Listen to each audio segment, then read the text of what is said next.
back around too. He's got those favorite class that he's never going to forget, by the way. I hope not. Okay, so my general question is, what to you guys is the difference between indoctrination and education? Because I believe that the people that come to religion on their own are the people that most enjoy it and use it for the most good, and that forcing it on people can either hurt them or they will use it for bad purposes. And teaching it to children who cannot intellectually defend themselves and have no world experience is, I think, a big problem. And it is an interesting one. There's the example that Richard Dawkins uses of there's no such thing as a Marxist child or a capitalist child, right? They don't understand those things. One of my extreme views is that I don't think that anybody under the age of 18 should be allowed in any religious building. Do you think kids are getting indoctrinated in public schools around here right now? No, I would say that's an education, yes. Really? Yes. Sure. Yes. Have you talked to their parents? I was wondering what your answer is. My answer is that's education. They're getting more indoctrinated now in the area of sex ethics, in the area of you can only be transparent with guidance counselors after school, and the guidance counselors have had the parents sign certain documents where they are not even going to share things with the parents when the kids are only 7 years old. I mean, talk about indoctrination. Holy smokes, the level of dogmatism couldn't be any higher in our public schools. I would say, to a certain extent, society, right, I'm a big believer in that. We don't let parents physically abuse their children. We do draw lines of what parents, they're not just like, all right, that's your kid, you can do whatever. And I'm a big believer in that society is required to look after everybody, and if that child wants to, I do want to withhold something from my parent, I think they have the right to do that. Yeah. So based off of the latest Harvard and Dartmouth studies was brought up. I'm sorry. If you are going to church on a weekly basis, you grow greatly in your happiness and fulfillment in your 20s and 30s. Your depression chances drop significantly. Anxiety drops significantly. Drug abuse drops significantly. You become a much greater giver to your community. So why wouldn't you, if you don't take your kids to church, then you're abusing them? I think that, well, that's one way to see it, but I think that there's the counter argument of that is looking at all the people that have had their lives really messed up from religion and had bad experiences, and the huge amounts of, just gay people or throughout history, the people that have been targeted and religion being weaponized against them. Yeah. So do you know what the most violent, homicidal regime worldview in history has been? Atheism. Mao Zedong, absolutely 110%, it is true. Mao Zedong, over 110 million. Hitler, over 6 million. Okay, but Pol Pot, 4 million. Were they killing in the name of atheism? They were killing in the name. Okay, take, for example, Russia. We have great accounts of, for example, one warden who said, in the name of the God that does not exist, thank you that you do not exist, so that I can do to this prisoner whatever I want to do. So Stalin, absolutely. These were atheistic regimes that were set up. There were communistic regimes as well, where there was zero God involved. Zero. And that's why, morally, they could do whatever they wanted to anybody and slaughter them. Makes a lot of sense. Okay, I feel like that's kind of away from the topic. Can we get back to what's the difference between indoctrination and education? You were saying dogmatism and the way Christians treat gays and the way all these kids are abused in the Christian church, and I just flipped it right on you, and you had a tough time answering it. Look at Rodney Stark. He's an atheist sociologist. He passed away recently. He himself did all these studies. So I'm getting this from an atheist, not a Christian. I'm not quoting Christian sources here. This is a serious thing. And so to say that Christians somehow are indoctrinating more so than atheists or doing more damage to kids than atheists is just simply not true. That is your worldview backed by zero science or studies behind it. Just like priests, for example. Priests are always the ones who supposedly have the highest degrees of abusing kids, right? It's not even close. Teachers have that. But priests get marked for it because atheists like to try and poke holes and give extreme forms of arguments with no evidence behind it. I mean, in that case, there's. But let's get back specifically to your point, because I took your point and basically took it to an extreme. What specifically, though, are you getting at? What does education look like? See, because I think the two are so close. Like, him taking me to church on every Sunday, growing up, but not forcing me, but strongly encouraging me, is that indoctrination or is that education?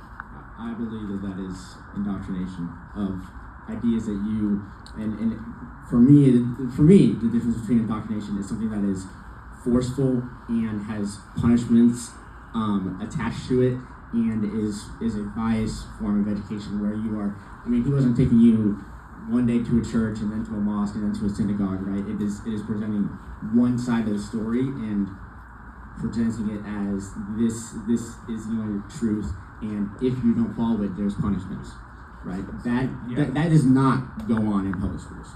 No. Okay, so he took me to church to give me guardrails when it comes to morals, ethics, objective purpose in life, and strong community. I was waiting for this. He did not spank me and say, you better go to church with tears in your eyes and feeling like you're abused. No. See, our society today defines freedom exactly like you're defining it right now. No guardrails. And let's just pretend like you can do anything you want. That's called negative freedom. So, for example, if you go home, let's say 30 years from now, and you start eating pints and pints of ice cream, and that's freedom, right? Eat whatever you want. Well, you're not going to see your grandkids or kids for very long because you're going to pass away. It's negative freedom. Positive freedom says there needs to be guardrails. There needs to be restraints in life. You cannot go against the fabric of the universe that God created, or you're going to end up completely demised fairly quickly. So to say that he indoctrinated me is quite comical, because very early in my life was he saying, all right, do you want to believe this or do you not want to believe this? You better ask these big questions. And especially when you hit high school, when you have the ability to really think for yourself, you better be looking at all the worldviews. And so never did he force me to go to church, never did he force me to go a certain way, and he always opened the door for, you better ask any type of question. What do you think he would have said if you said you didn't want to go to church? And on the morality side of things and the community side of things, there are ways that, I mean, yes, it absolutely gives you community, and there are, it is a form of morality, but... Well, he made me go to school. That's indoctrination. He made me go to school. Every single day. It's indoctrination. That's abuse, man. That was abuse. Not only that, 75% of preachers' kids do not believe in Jesus. What are you going to do with that? You're still going to hide behind, Christians are into indoctrination? 75% of ministers' kids do not follow Jesus Christ.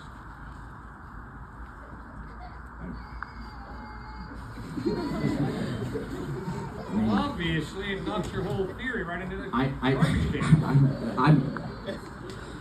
I was asking you what the difference between indoctrination and education is. You went further than that. That's where you started.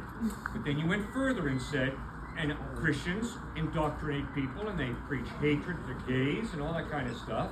Okay, just because they weren't successful in the indoctrination doesn't mean that it's not indoctrination. Oh. If 75% of preachers' kids, ministers' kids don't believe in Christ anymore, Mom and Dad did a horrible indoctrination. But I think it's incredibly naive, because when you start talking to preachers' kids, inevitably the reason they walked away from Christ is either Dad and Mom were too busy with the people of their church, didn't give them much time, which is what I had to fight to make sure I was a coach, went to his games, supported him, loved him across the board. He needed to understand he's going to play what sport he wants to play. He's going to go to church, but he can believe whatever he wants to believe. I'm not going to force him to believe something. But yes, I'm going to teach him. And if you have a doctor who's aware of the fact that you are a woman who's never had a mammogram, if the doctor doesn't tell you, you need to go and get a mammogram, ma'am, because breast cancer is lethal, he doesn't give a rip about that woman. So be careful the way you slip into indoctrination. Are there some examples of indoctrination in the Christian church? Absolutely yes. Sir, today, Christians indoctrinating, meaning by that forcing their kids to do something? Absolutely no way. I have never bumped into that. And I'm on the lookout for it, believe me. Now that's baloney. To brainwash somebody? I assume that what you mean when you say indoctrination with such a negative connotation is you're accusing them of brainwashing. No. I have never met any Christian parents who brainwash their kids. And it's a fallacy too. It's totally inconsistent. One of my best friends in college is a strong Christian. Said that his atheist parents said absolutely no, you are not going anywhere Sunday morning. You are staying at home. Is that indoctrinating? He wasn't allowed to explore different worldviews like Christianity. Yes. Okay, good. So atheists indoctrinate just as much as Christians. No. Okay, that's a bold assertion. There are the majority of the people in this country are Christians. What? I said the That's majority. emotional bias. What is the evidence then? No, you said that like the amount of Christians and atheists that indoctrinate, but there's like what 10 times more Christians in America, and I would love to see the data on. Absolutely, 110%. Atheists do not take their kids to church. They say, no, we are not going. We are sleeping in, and I'm sorry. That's a form of indoctrination as well. Just because somebody takes their kids to church and says, hey, we're going to church today, just like you're going to go to school during the week. A lot of parents just take their kids to church just so they can have a moral foundation of ethics. Just like school, you're going to learn in order to actually have a healthy career and make money. Very similar, they say. And then you got the atheists here on a Sunday morning say, no, we're not going to do that. That's not being more of a free thinker, my friend. You can be a free thinker in each circle. Atheists are not just the free thinking ones. I'm sorry. The majority of atheists, unfortunately, are very closed off in their thinking. They claim to be free thinkers, and I'm very open to the evidence, but the vast majority of them that we meet, even been for 47 years, they are very closed off. And that's why, like the kid before you, who was an atheist, and he was quite open, very open to different worldviews, and said, I don't know at the end of the day. So I would urge you to have the same type of perspective. Just because there's some abuse in the church, just because there's some abuse in atheistic regimes, does not mean it's untrue. Just because Beethoven was such a fantastic musician, and I play Beethoven very poorly, I am not musically gifted, does not mean that that's a reflection on Beethoven himself. Beethoven is still a great musician. To that, I would just like to end with the analogy of religions being different TVs, right? And these there are different channels on TV, and that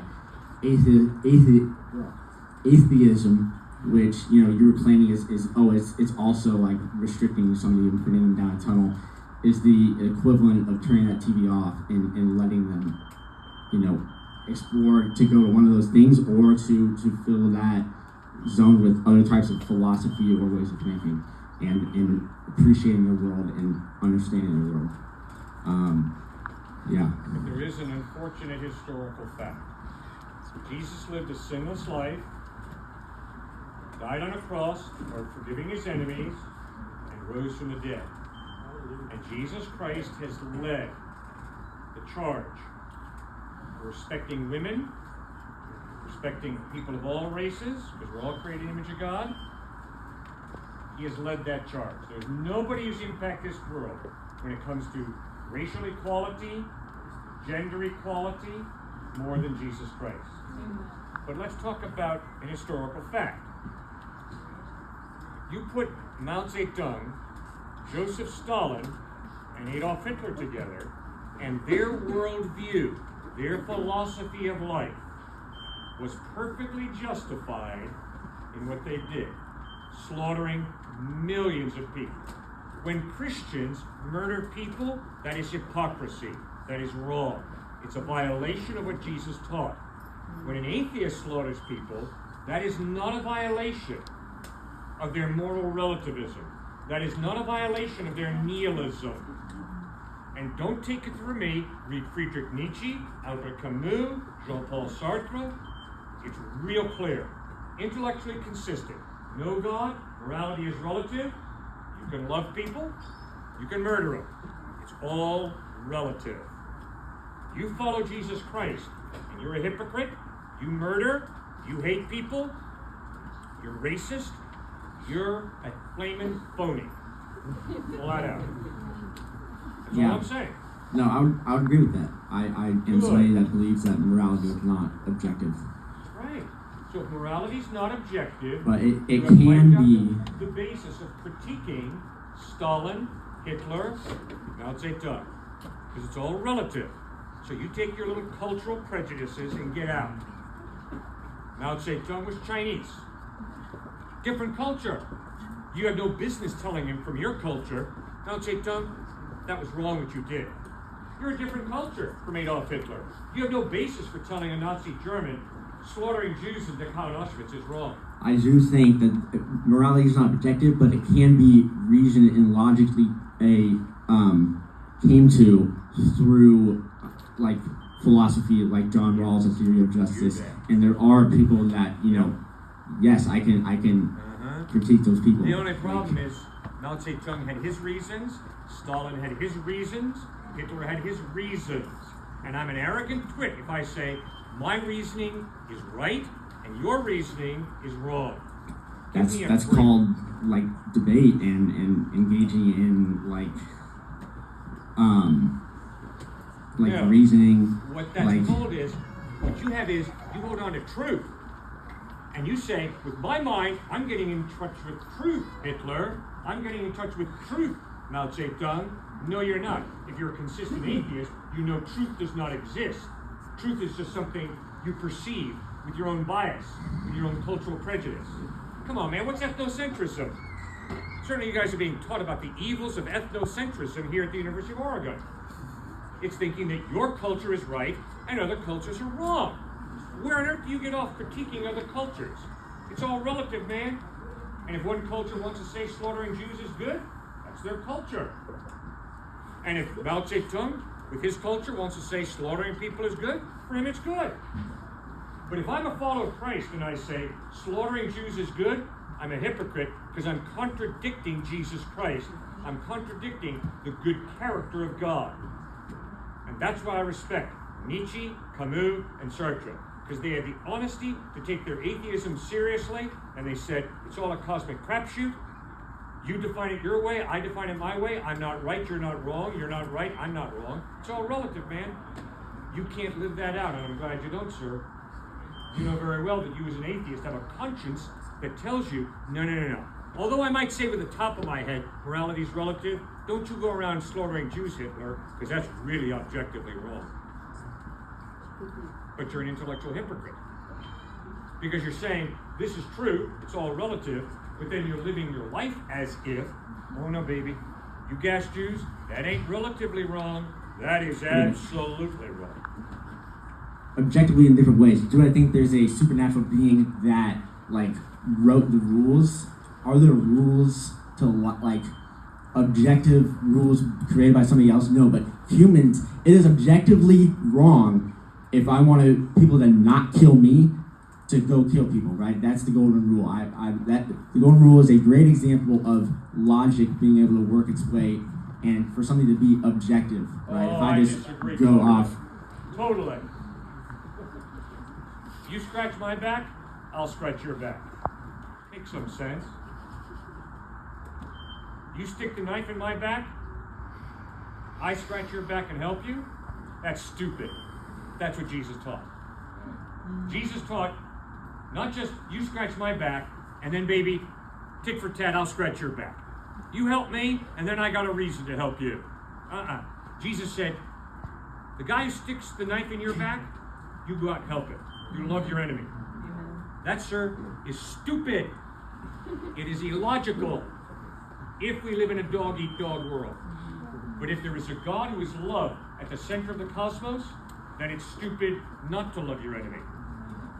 Because your enemy is still a human being created in the image of God. And that's what my lesbian friends at Texas State couldn't understand. When they said to me, Cliff, you said you got racist friends? You're an idiot. You have friends who are racist? And I said, yes, ma'am. But they're still human beings created in the image of God. And they still have value. I deplore their racism, but I love them and respect them as human beings created in the image of God. I do agree with that point in the image of, like, Cornel West talks a lot about that, of people we disagree with to the greatest degree are still humans that we need to respect and come around Why? to. But the question is why? Because Why? we want to, like, violence is a cycle, and if we keep on breaking it, at some point we have to find it within ourselves to say, continuing this cycle of violence only leads to more violence, and we need to stop it, right? I mean, you look at the historical things of Ireland and, like, any world conflict, right? To some extent, you have to say, all right, we're going to be the bigger person and not do this in order to end the cycle of violence for all human good.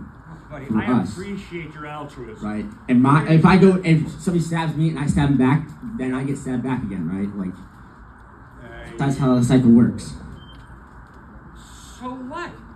I could give a rip about the cycle. So I that's care why about my I would be family. kind to somebody You who stick stabbed him. me. You stick him or you stick me, I'm coming after you, bud, to teach you don't do that ever again. If Okay, you do, I'm gonna that's a knife you. contradiction to what you said Jesus wants you to do.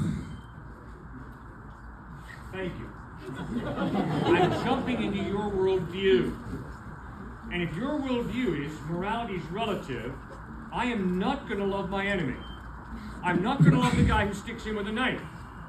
If morality is relative and it's all a crapshoot, you stick him with a knife, I'm coming after you, bud. Okay, Because you I better just not stick him explained again. why I don't believe that, but okay. And you have no basis for it. I asked you why, and you have no basis. Whoa, oh my Yeah, God. that's exactly right. You have no basis. No, you should be And don't take it from me. Take it from Nietzsche, Camus, Sartre. Don't take it from me. Take it from all the nihilists, all the atheistic existentialist philosophers. It's exactly what they pointed out. Camus begins the book, L'Étranger, the stranger, with the words of a young teenage boy who says, yesterday mother died. Or was it today? Who gives a rip when mom died? Life is absurd. Death ends the absurdity that birth began. That's consistent atheism. That's Albert Camus. He was brilliant. But you can't live it out. And just to let you know, from that evolutionary morality perspective, you should be a fascist. You should be a fascist because from that evolutionary perspective, strong eat the weak, eventually you start to group up in a clan, and in order to survive, you stick with your clan. You just said something where everybody notices violence, and so cross-culturally, everybody should get together and say, hey, we gotta figure out how to heal this violence. There's not a shred of evidence for that from moral theory. From an evolutionary perspective, it's the strong eat the weak, so you should always try and preserve your gene pool and just yours alone with your group. So I'm just trying to completely debunk everything you said about moral theory right there. Because morality that we get from God is not just this guy in the sky who's somehow writing all the rules. No, it's a moral transcendent source that Martin Luther King Jr. talked about when he said that there's a law above the law. That's why we can seek after peace and reconciliation and fight against racism. Because it's not about the law that comes just from culture. Just There's a read law the above letter law. from the Birmingham jail. The white ministers of Birmingham, Alabama were telling, shut up, black boy. Shut up, Dr. Martin Luther King. The great state of Alabama has decreed that segregation is good. And from his prison cell, Dr. Martin Luther King writes, guess what, guys? There's a law above the law of the great state of Alabama, and according to that law, segregation and racism are wrong. Bravo, Dr. Martin Luther King. That is exactly right. Intellectually consistent. There's a law above the law of the great state of Alabama. No, King, if there's no God, there's no law above the law of the state you live in. But King said, garbage. King said, you've got a conscience and you understand that there is a law above the law of the state of Alabama. And according to that law, segregation is evil. Bravo, Dr. King. That's what Christ taught. Does that make any sense? I mean, I understand how, from your perspective, that makes sense. No. That's From just your not my perspective, does that make understanding. sense or not? I mean, I think that there are, I mean, as Martin Luther King said, that there's a moral imperative to not follow unjust laws, right? And I do not believe, though, that God is the only way to find a theory of justice. Like I just said, John Rawls and plenty of others, political and social theorists have come up with ways, with the absence of God. All right, to, but what are they? You said at the very beginning, you talked about how Christians are closed off thinkers and that atheists are wide open in their thinking and their truth seeking. You keep dropping John Rawls. Now I want to hear, what is his perspective and how do we get to this place of justice without God? a just society is a society No, that justice more like from a moral obligation perspective and then as a society. his view is that he talks a lot about the veil of ignorance of you not knowing where you will be in a certain situation, right? Like if I'm gonna break a cookie in two, right? We're gonna split a cookie and I break it in two, and I break it, but you choose a piece, right? It would be foolish of me to break one piece big and one piece small, right? Those are the types of logical things that you can just come to without God, that can then build a society of what we want things to look like, right? If, right, the society in Martin Luther King's day was like, all right, there's going to be one group that has all access to everything, and there's going to be one group that has no access to anything, right? The whites and the blacks, right? That would not, that does not make sense logically. You if get there with reason. You get there with reason. Okay. I want you to read the Shuntong Compound. A secular, yeah, thank you, bro. Thank you. So a secularist from Harvard was in the Shuntong Compound, and he said, in this prisoner of war camp, we are going to be reasoned based off of Rawls. We are going to be able to reason ourselves to the point of saying, hey, your bunk over here only has 2 beds. We over here have 3, and there's more prisoners coming in.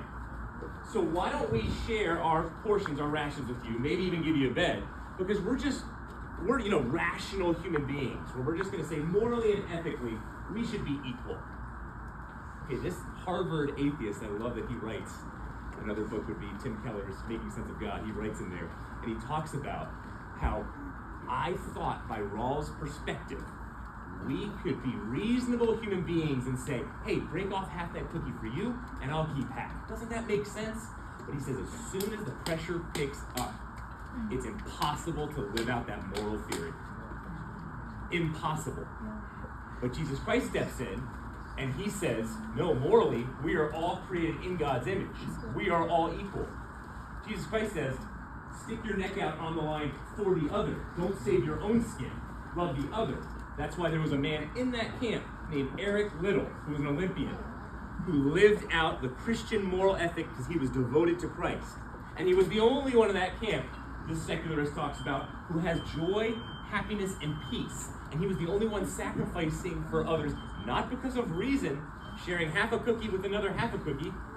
You and I get both half cookies. No, he said that would not work. And sure enough, it didn't work. It never does. So you need to understand, why do you live for things like human rights? You seem like a compassionate guy, loving guy. Why? Why are you like that? And it's because you're swimming in the pond of Judeo-Christian values set by Jesus Christ. And if you're not, like my dad was just saying, if you're not going to swim in the incredible ocean that Jesus has put together, to worship him, to love him, to know that he sacrifices for you, to say things like, all people are created in his image, all people are worthy of love and protection, no matter where you're from, no matter what you look like, even if you are born with Down syndrome, you still have equal worth as you. No, don't. The nodding of the head, I don't understand. No, but I nod because yes, those things are true, but Christianity does this all the times of like, yes, there are good things that draw from it, and I agree with all the things you just said, but then you say this is the only way that we can come to these things, and it's like No, me. that's not what we No, said. that's not what I'm saying. You've totally misunderstood the past half hour. Never once did he say, never once did I say, if you're an atheist, you can't understand justice. That's What I am saying is, all of my, please listen, all of my atheist friends understand justice. All of my atheist friends are very good people. They do a lot of good. But the problem is, they've wiped out the foundation of goodness, the foundation of justice. Because when you wipe out God, you're wiping out the mind prior to the human mind, who creates and defines justice, who creates people with innate value. Which means you're just floating through the air on this stuff. As Stuart said, you're living off the fumes of the Judeo-Christian worldview.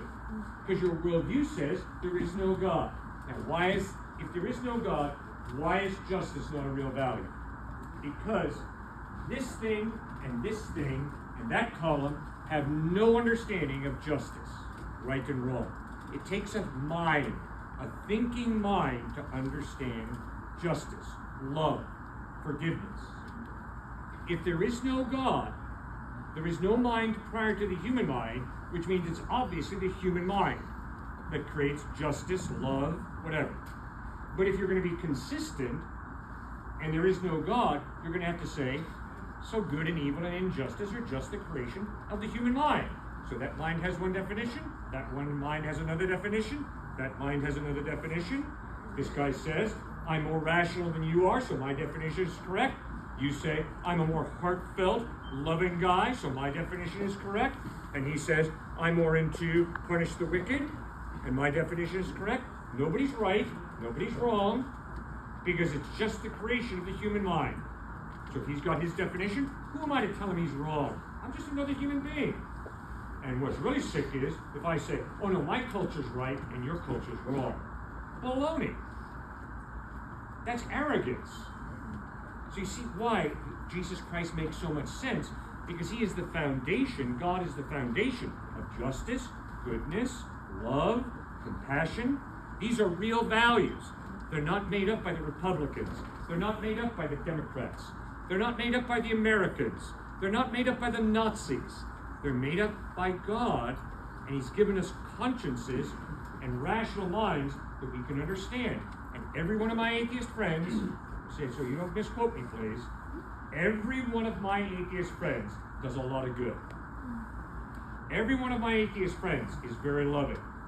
But what they have wiped out is the foundation of that love, of that justice, which is God. Does that make sense? yes. Thank you. Thank You you. can go. Leave it there. You bet. Thank you so much.